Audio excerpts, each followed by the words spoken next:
Vamos a Romanos capítulo 13, versículos de 1 a 7.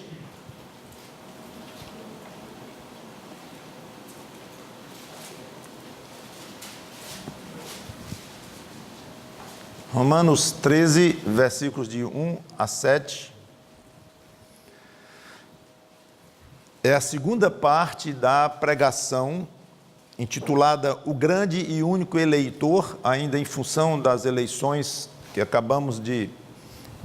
período de eleições que acabamos de passar, inclusive a eleição presidencial. Lá em Romanos 13, nesse trecho em que eu falei, eu disse que ia falar sobre 5 pontos do trecho e falei só 3. Então, eu hoje vou continuar com os 2 últimos e vou acrescentar mais alguma coisa.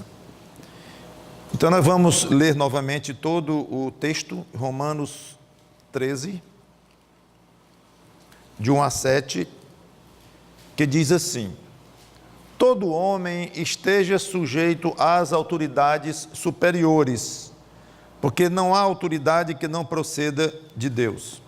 E as autoridades que existem foram por ele instituídas, de modo que aquele que se opõe à autoridade resiste à ordenação de Deus. E os que resistem trarão sobre si mesmos condenação. Porque os magistrados não são para temor quando se faz o bem, e sim quando se faz o mal. Queres tu não temer a autoridade? Faze o bem e terás louvor dela, visto que a autoridade é ministro de Deus para teu bem. Entretanto, se fizeres o mal, teme, porque não é sem motivo que ela traz a espada, pois é ministro de Deus, vingador para castigar o que pratica o mal.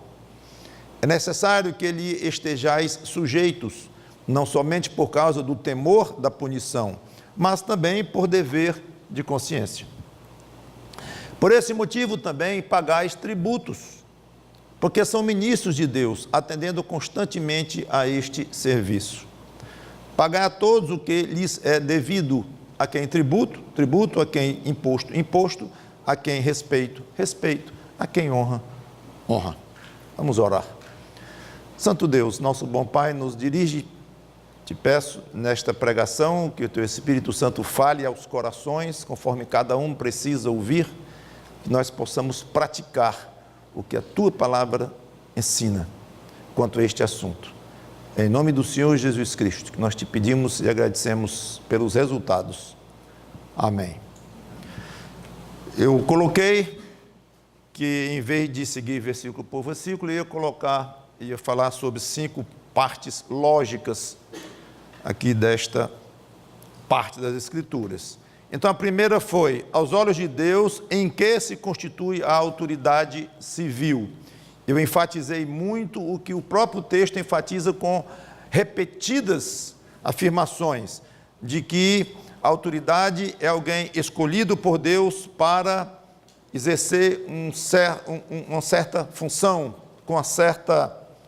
exercer um certo mandato, uma certa responsabilidade, uma tarefa específica, e que executa o que Deus ordena, o que Deus manda, é ministro de Deus, toda a autoridade constituída. Segundo, falei das responsabilidades da autoridade civil.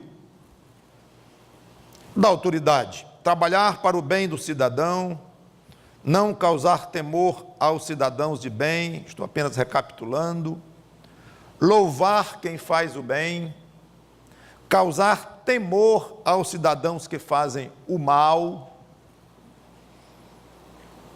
trazer a espada para vingar e castigar o mal.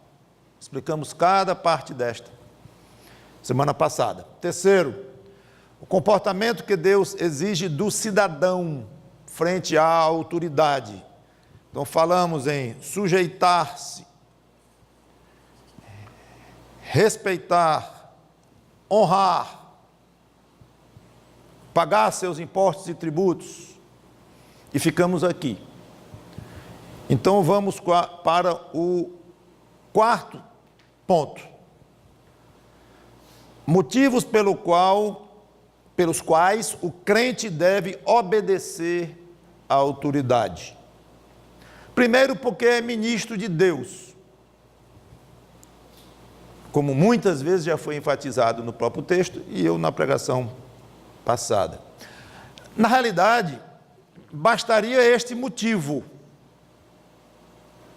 para o crente, aquele que teme ao Senhor, aquele que crê nas Escrituras, aquele que se sujeita ao jugo do Senhor Jesus Cristo, basta isso.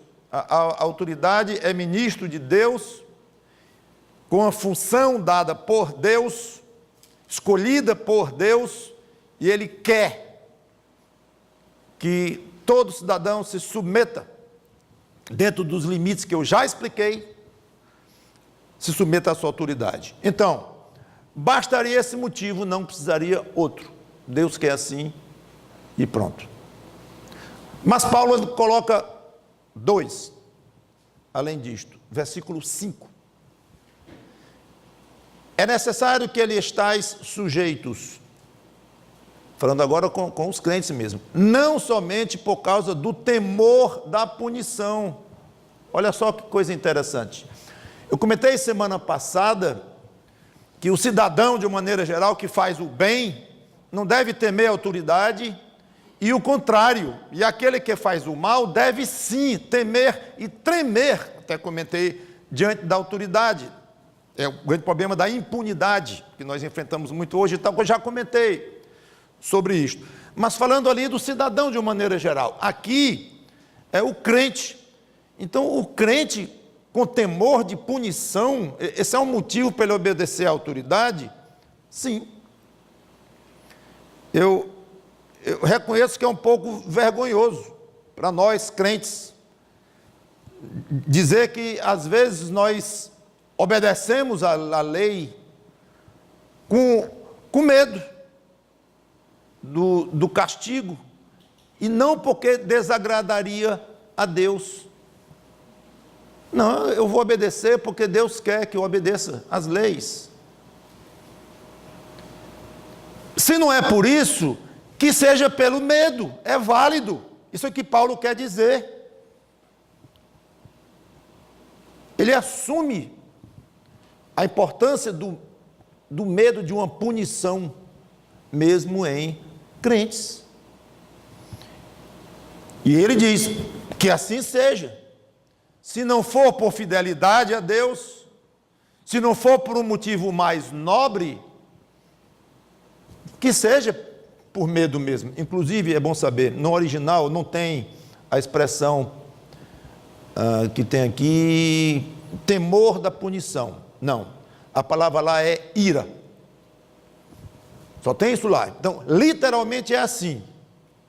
É necessário que eles estejais submissos, não somente por causa da ira. É isso aí. Ira de quem? Claro, da autoridade. Então, vem castigo, vem multa, vem punição da autoridade. Então, não somente por, ele vai dar depois o segundo motivo, mas esse é o motivo mais baixo, é o menor motivo. Medo, pena. Não é uma pena saber que um filho nosso nos obedece com medo da pisa, como se diz, né? O ideal é que obedecesse pelo prazer de obedecer ao pai, ser uma criança exemplar e tal, seria o ideal. Mas se não vai pelo ideal, vamos para o que Deus autoriza, inclusive determina, no caso mesmo de punição.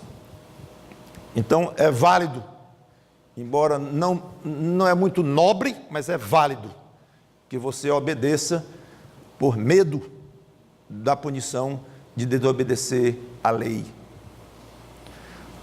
Agora Paulo vem por um motivo bem mais nobre, que é a segunda parte do versículo B, quando ele diz, não somente por causa da ira, ou seja, do temor da punição, mas também por dever de consciência. Agora Paulo subiu o nível, sem dúvida. Não é apenas o medo da punição que deve nos afastar da ilegalidade, mas a fidelidade à própria consciência. E a consciência do homem, que Deus implantou esta consciência, claramente diz que a autoridade deve ser obedecida, primeiro pelo próprio bom senso de cidadão, porque assim vira caos. Então, num país com milhares, milhões de habitantes, se cada um fizer o que bem entender, cada um resolver desobedecer à autoridade, às leis constituídas, e cada um fizer do seu jeito, vai ficar insustentável e ficar um caos, o que é ruim para todos. Então, o próprio bom senso, juntamente com a consciência da pessoa, diz: não, eu vou obedecer. E é a Constituição do meu país, é a lei do meu país, isso é para o bem comum, e mesmo que não tenha ninguém olhando aqui, mas eu vou obedecer. Eu vou obedecer por causa da consciência, que indica nessa direção nós como cidadãos. E no caso do crente, como estou me dirigindo mais a crentes mesmo agora, como já comentei, é saber que Deus exige esta obediência.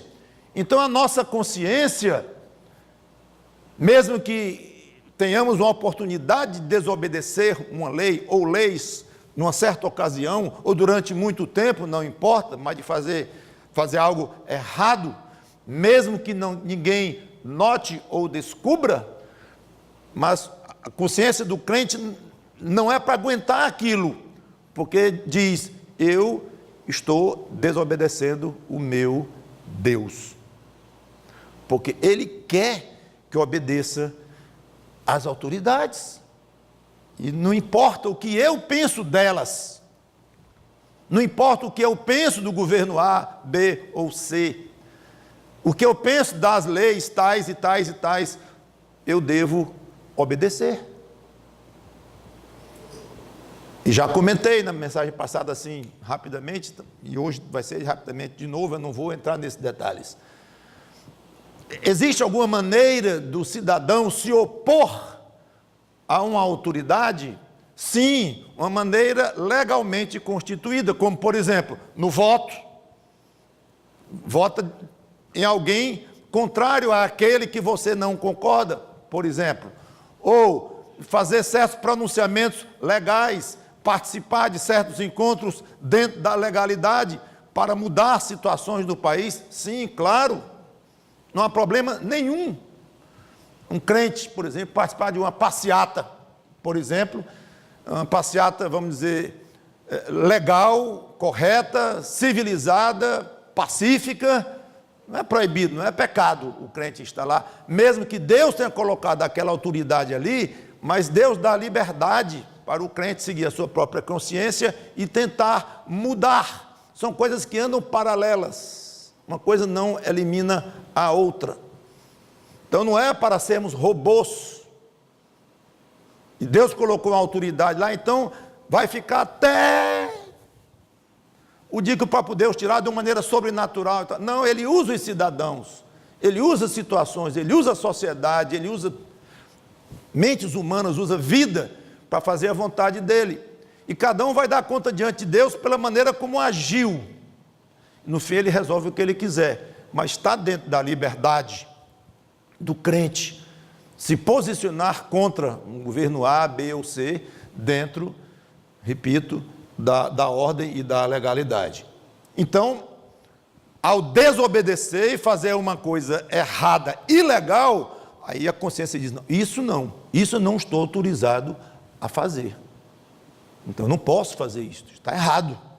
Então, que a consciência acuse e o crente se sinta, então, ali inibido pela consciência de desobedecer uma lei. Quinto, consequência do cidadão não obedecer à autoridade. O que a Bíblia diz sobre isso, pelo menos nesta passagem que nós estamos lendo? Poderíamos aplicar outras passagens, mas eu quero ficar só em Romanos, depois vou para 1 Timóteo e encerro. Versículo 2. De modo que aquele que se opõe à autoridade resiste à ordenação de Deus. E aí, Paulo, o que é que acontece? Bom, e os que resistem trarão sobre si mesmos condenação. A palavra aqui, traduzida por condenação, significa julgamento. Paulo está falando de que tipo de julgamento? Julgamento da própria autoridade, ou das autoridades que compõem uma cidade, um estado, um país? Ou está falando do julgamento de Deus? Não é claro. É provável que ele se refira aos dois. Eu entendo que o mais claro, se eu fosse tender para um ou outro, seria o julgamento da autoridade mesmo, que é o contexto aqui. Embora eu defenda a ideia de que as duas coisas estão incluídas aqui. Uma condenação humana mesmo, ou seja, o julgamento que vem pela autoridade quando um cidadão desobedece às leis.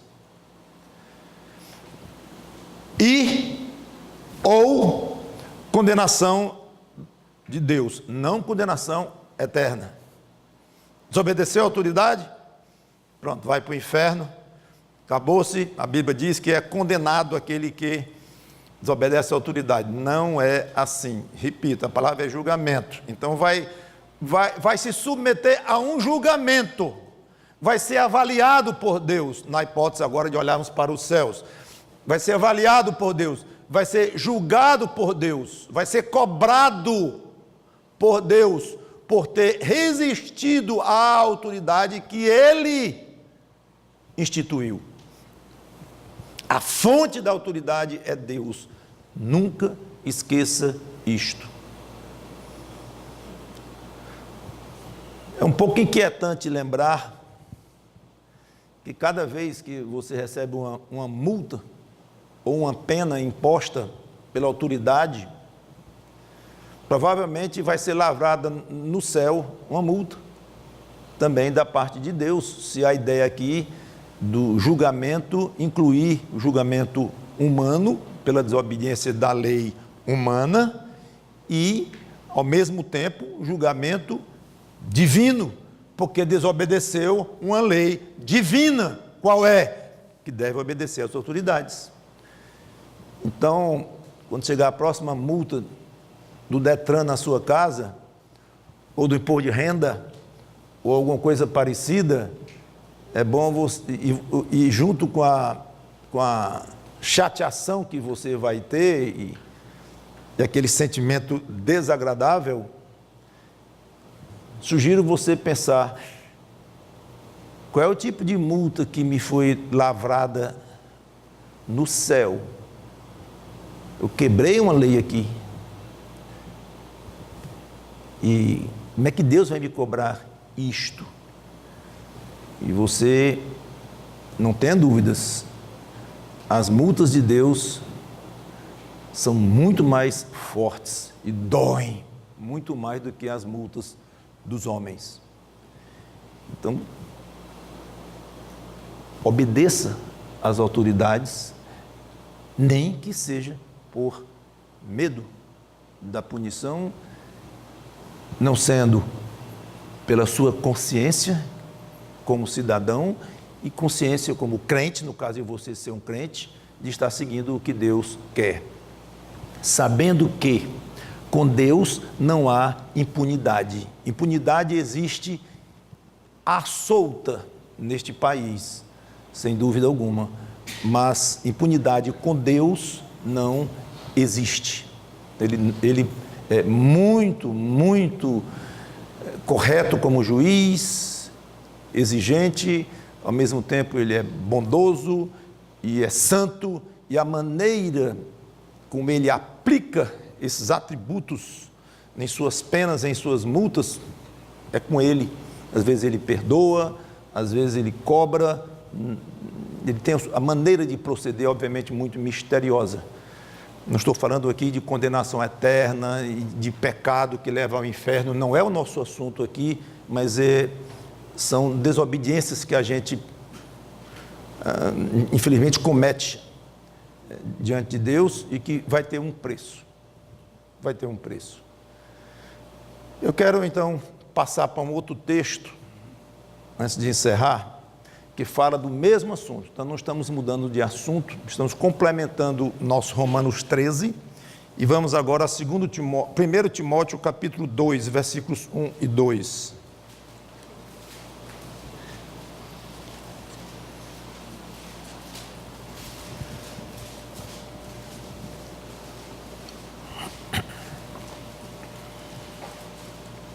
Primeira carta de Paulo a Timóteo, capítulo 2, versículos 1 e 2.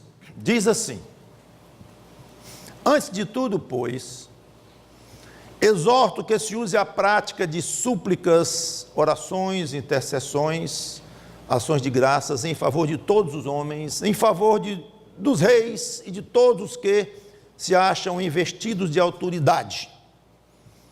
Então, aí está o nosso assunto.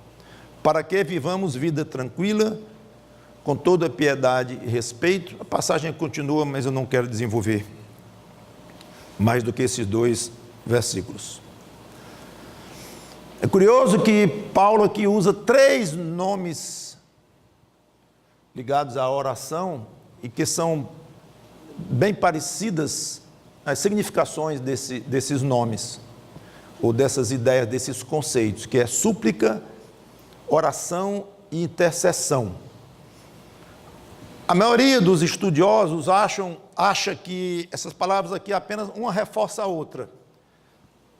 Não adianta ir muito fundo em cada uma e dizer que uma é uma coisa, outra é outra coisa, outra. Não, basicamente Paulo diz assim: a maneira que houver para você orar, interceder, pedir, use nas suas orações pelas autoridades. Porém, é bom notar que mesmo que essas palavras sejam quase sinônimas, e não adianta muito examinar em que cada exatamente uma difere da outra, mas olhar o conjunto, mas há um conjunto.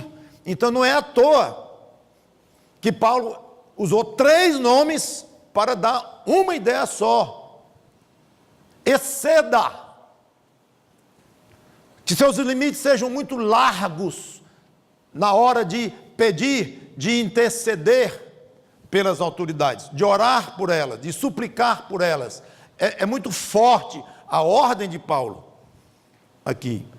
E claro, a última dela é bem diferente das outras 3, que é ações de graças, ou seja, agradecimento. Essa parte aqui de agradecimento talvez mereça parar um pouco e refletir.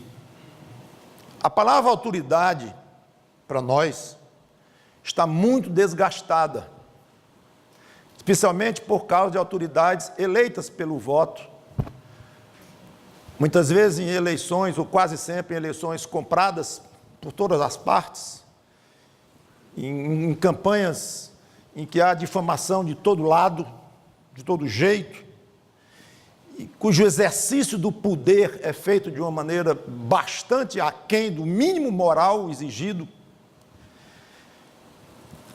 Então, a ideia de autoridade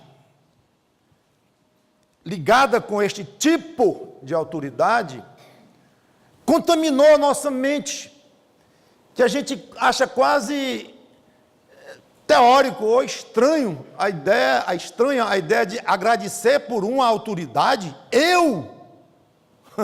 Não eu, agradecer por essas autoridades que estão aí. Pare. Nossa igreja é bem pequena, fundada há muito pouco tempo. Nós temos entre nós um promotor. Nós temos entre nós um advogado que defende a União em processos de bilhões. Temos entre nós, não como membro da igreja, mas como alguém que frequenta, inclusive coincidência está aqui hoje, que é um policial, que faz ronda armado. Temos entre nós uma senhora que trabalha com vigilância sanitária, que vai para o aeroporto, receber aviões internacionais e tem o poder de barrar certos tipos de mercadorias. Temos entre nós uma senhora que foi secretária de Estado por uma década quase, em 2 governos diferentes, com muita autoridade. Não vamos agradecer por elas, não? E se imaginarmos uma igreja com 200 membros, 300, 500 membros, talvez há ali dezenas de autoridades corretas, crentes, tementes a Deus, eleitas pelo voto ou não. Aliás, todas essas que eu falei não foram eleitas pelo voto, mas não importa, pode ter e deve ter autoridade eleita pelo voto, depois de campanha e tudo, mas que procedeu de uma maneira correta e que merecem os nossos agradecimentos a Deus por elas. E mesmo autoridades que foram eleitas pelo voto, numa campanha feia e com um governo feio, seja o que for, mas elas têm algo de bom. E a gente muitas vezes fica impedido de ver benefícios de A, B ou C, porque nós não gostamos daquele partido, daquele governo, daquela filosofia. Temos nossos motivos para não gostar, os outros têm seus motivos para gostar. Não importa, mas seja qual for a autoridade, por pior que seja, mas vai ter alguma coisa humana. Pois agradeça a Deus por esse restinho de humanidade que existe em algumas autoridades, das piores que nós temos, mas aprenda a agradecer a Deus por elas, porque ainda fazem alguma coisa que podemos chamar de bem. É curioso como a gente esquece desse detalhe. Autoridades que são dignas de que nós cheguemos diante de Deus para dizer, muito obrigado, Senhor. Mesmo autoridades não crentes, não estou falando só de autoridades crentes agora, mas de qualquer uma. E há autoridades que, mesmo não sendo crentes, mas têm uma noção de honestidade, de comportamento e dignidade muito elevada, com a sua noção de família, sua noção de ordem, sua noção de sociedade, sua noção de punição do que é mal. Existem autoridades, mesmo não crentes, mas que têm noção correta, afinada com muitas coisas do que a Bíblia ensina, mesmo não sendo pessoalmente crentes em Jesus Cristo. Então eu queria enfatizar este aspecto de ações de graça pelas autoridades. Se acostume a agradecer por todas as autoridades, mesmo aquelas das quais você não gosta nem um pouquinho. Mesmo que você não enxergue nada de bom, mas há algo de bom, acredite que há algo de bom. Mas eu quero voltar para a ideia de súplicas, orações e intercessões em favor delas. Pelo que devemos orar a Deus? Por elas. Pelo que? Interceder, suplicar. Paulo não diz qual deve ser o teor exato, o conteúdo das nossas súplicas e intercessões a Deus pelas autoridades. Mas pelo contexto, versículo 3 e 4. Isto é bom e aceitável diante de Deus, nosso Salvador, o qual deseja que todos os homens sejam salvos e cheguem ao pleno conhecimento da verdade. Então, pelo contexto, é extremamente provável que o que Paulo tinha em mente aqui, talvez ele achou até que nem precisava dizer, é a salvação das autoridades, que é o mais óbvio, o mais lógico em termos cristãos. Quando se ora por alguém, a melhor coisa que se pode pedir a alguém é a salvação daquela pessoa em Cristo, que vai livrá-la do inferno eterno e vai levá-la para um reino maravilhoso do Senhor Jesus Cristo, que morreu para perdoar os pecados dos que viessem até Ele humildemente arrependidos, pedindo perdão. Então, isso aí é implícito por um lado e chega a ser explícito no versículo 4, o qual deseja que todos os homens sejam salvos. Então, ore pela salvação das autoridades. Paulo pode achar, dizer, não, eu deixei explícito, é claro. E talvez seja mesmo.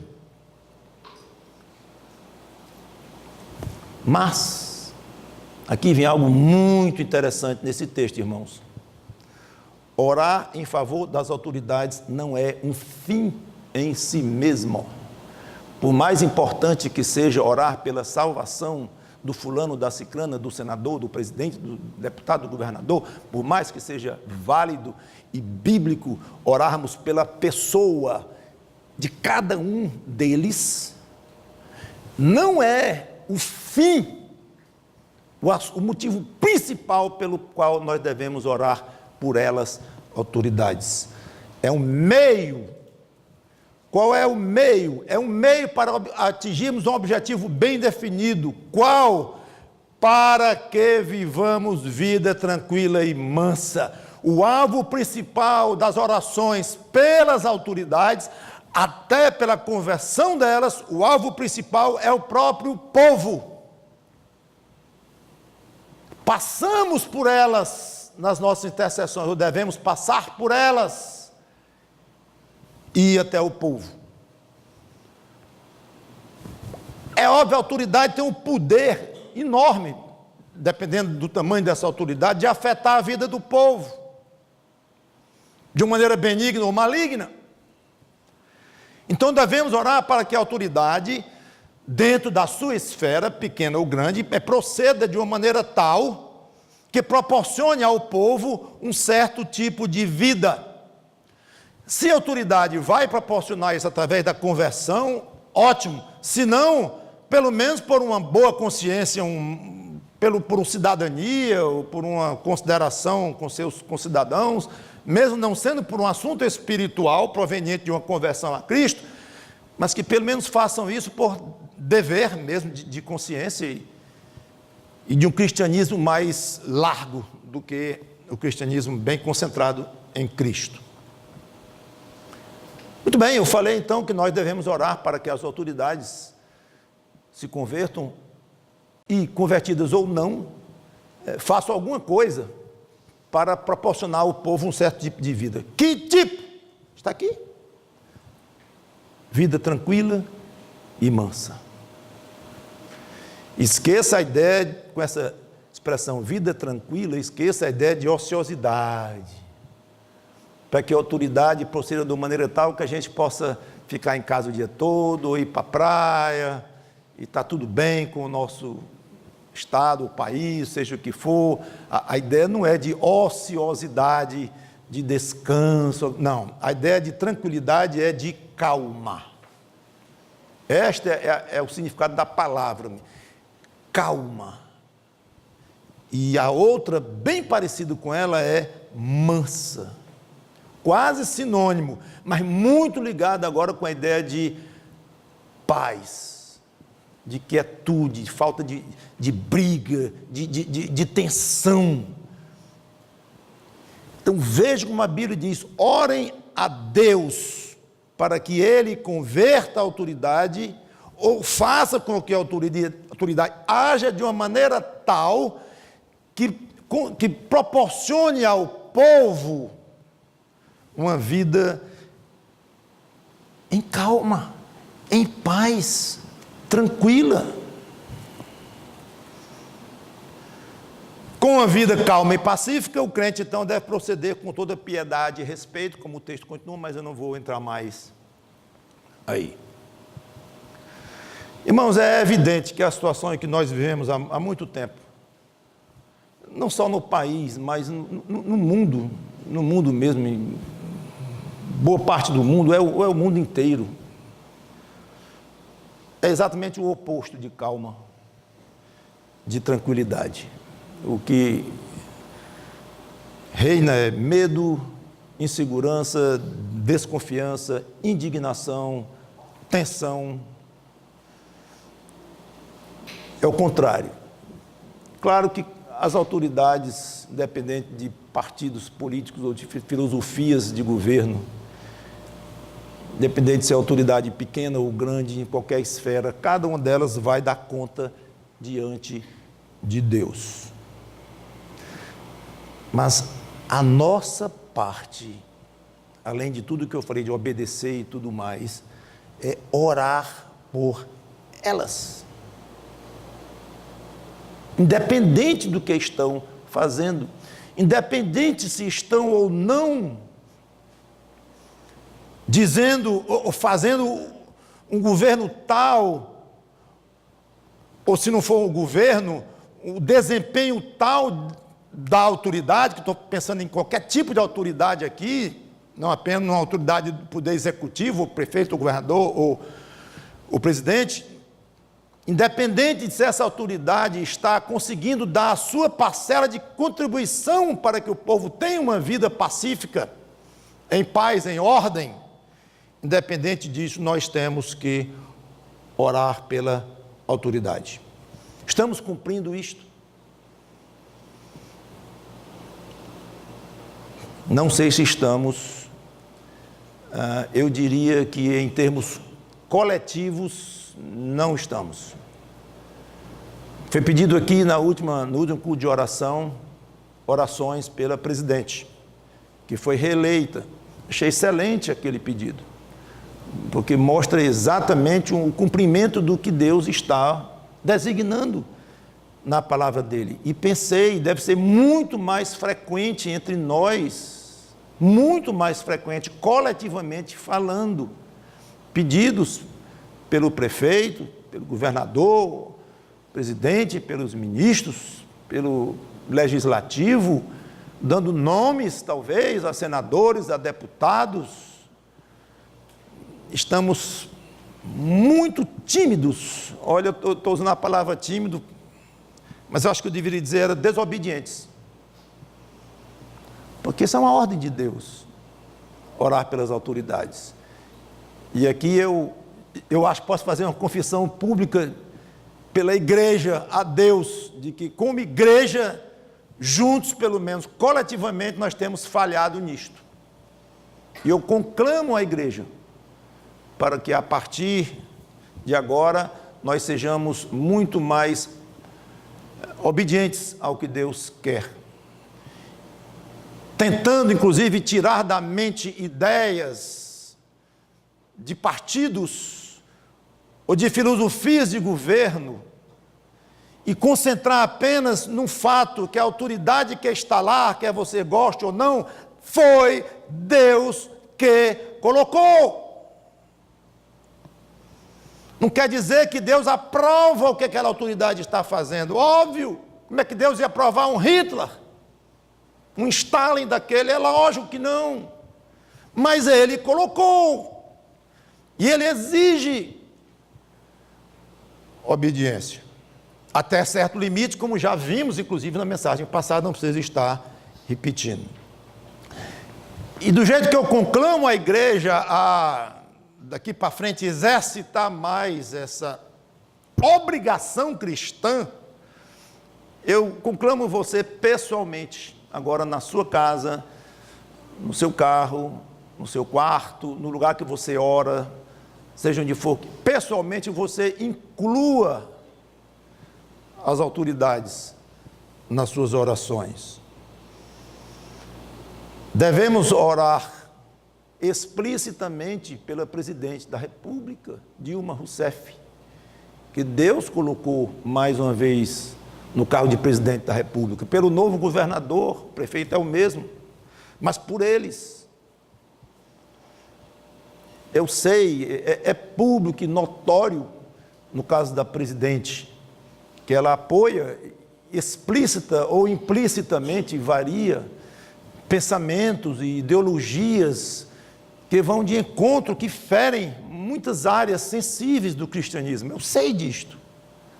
Uma família, por exemplo, duramente atacada no próprio âmago dela, que é a questão do casal, que procria e a raça humana se multiplica como Deus mandou, e a responsabilidade dos pais de educar seus filhos, que está sendo atropelada, esta responsabilidade, por ideias de escolas públicas entrarem de uma maneira chocante, não só para padrões cristãos, mas para qualquer padrão de bom senso, na questão de direção de sexo e de comportamentos de crianças, que agora, em vez dos pais em casa, é por apostilas distribuídas. Então, esse tipo de atitude é claro que fere princípios, defesa de terrorismo público, em microfone internacional, defendendo, acusando países que estão atacando terroristas que estupram mulheres, crianças, degolam pessoas cristãs, inclusive muitas. Mas isso em nada deve alterar tudo o que foi dito aqui na mensagem passada e nesta. E devemos nos lembrar que Deus providencia momentos para os países da maneira como Ele quer. E se vai ficar mais difícil para o pai cristão educar o seu filho, que eu acho que vai, se vai ficar mais difícil disciplinar um filho, porque as leis estão indo contra isso, vai ficar difícil, mais difícil pregar o evangelho em toda a sua inteireza, vai ficar difícil exigirmos punição de criminosos, obviamente, patentemente, criminosos culpados, individualmente ou em grupos como esses terroristas, vai ficar mais difícil defendermos isso, mas não importa, Deus votou nestas eleições individualmente. O voto dele para cada deputado estadual, cada deputado federal, cada senador, cada governador, cada senador e a presidente. Foi um voto de Deus. Não confunda isto com a aprovação de Deus pelo que eles estão fazendo. Vão dar contas diante de um Deus muito rigoroso. Horrível coisa é cair nas mãos de Satanás, de um Deus vivo. Horrível coisa é cair nas mãos de um Deus vivo.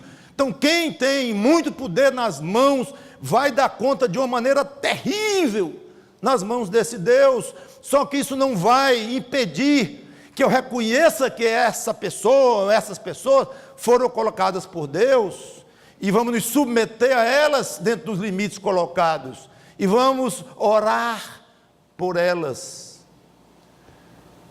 E talvez, no caso de alguns,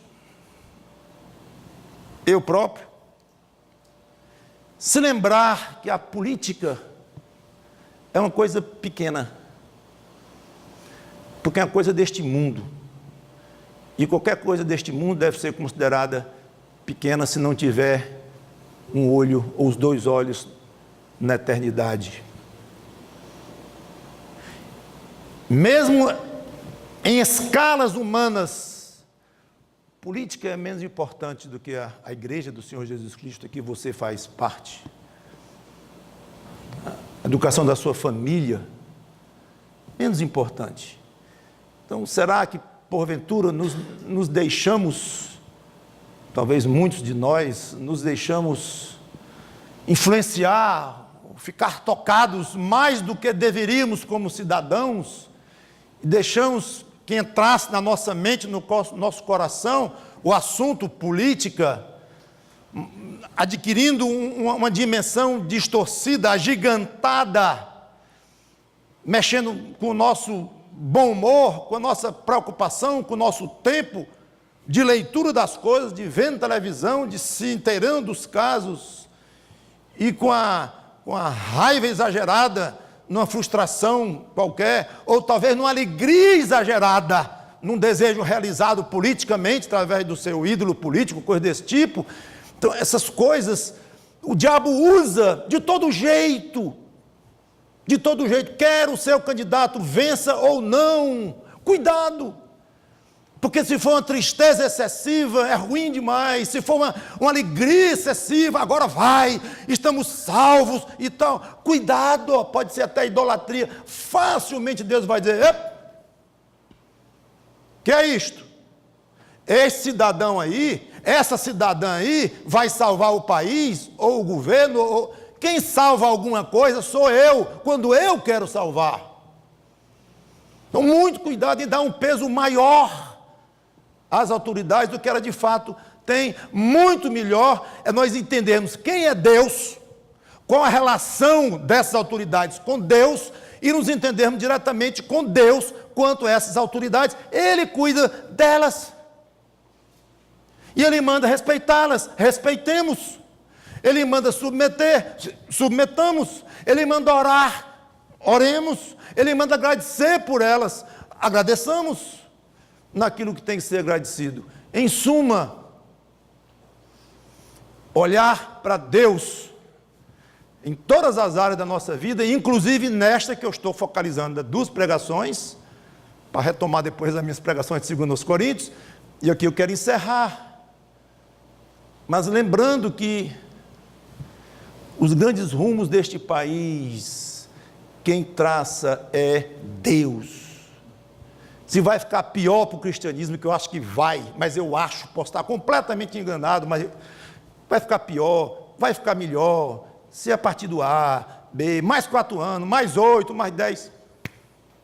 Deixe isto com Deus. Tudo bem, se posicione, não é errado você ter sua opinião, se você é mais politizado um pouco, com reunião, um partido, uma coisa, não é errado participar, já coloquei isso, quer se opor, quer apoiar, tudo bem, faça isso de uma maneira correta, mas nunca deixando em segundo plano a sua família, o seu bem-estar, o seu bom humor, sua paz, e o seu trabalho, e o seu lazer, e a sua saúde, especialmente a sua igreja. Se você for fiel a Deus, passará 4 anos orando pela presidente, que Deus quis que continuasse, e pelas autoridades, pequenas e grandes, quer goste delas ou não. Deus a escolheu, Deus escolheu cada uma delas, porque Ele é o grande e único eleitor. Vamos orar. Santo Deus, nosso bom Pai, obrigado pela Tua palavra, obrigado pela lâmpada para os nossos pés, que é a Tua palavra, nos ilumina em caminhos escuros, confusos, como este, inclusive, que passamos agora como nação, em que a nação se divide em 2 bandas na hora de uma eleição presidencial, e trazendo no seu bojo ânimos exaltados, e sentimentos fortes, tanto de um lado para o outro. Então pedimos, nesse momento, serenidade cristã dos crentes, que olhem para as Escrituras e se entendam contigo, Senhor, deixando menores essas autoridades aqui, bem menores, a tal ponto talvez temos que olhar por um microscópio para poder enxergá-las. Não agigantadas como elas estão em nossas vidas, ou de muitos de nós, pelo menos, e perturbando tudo, prejudicando o nosso bem-estar.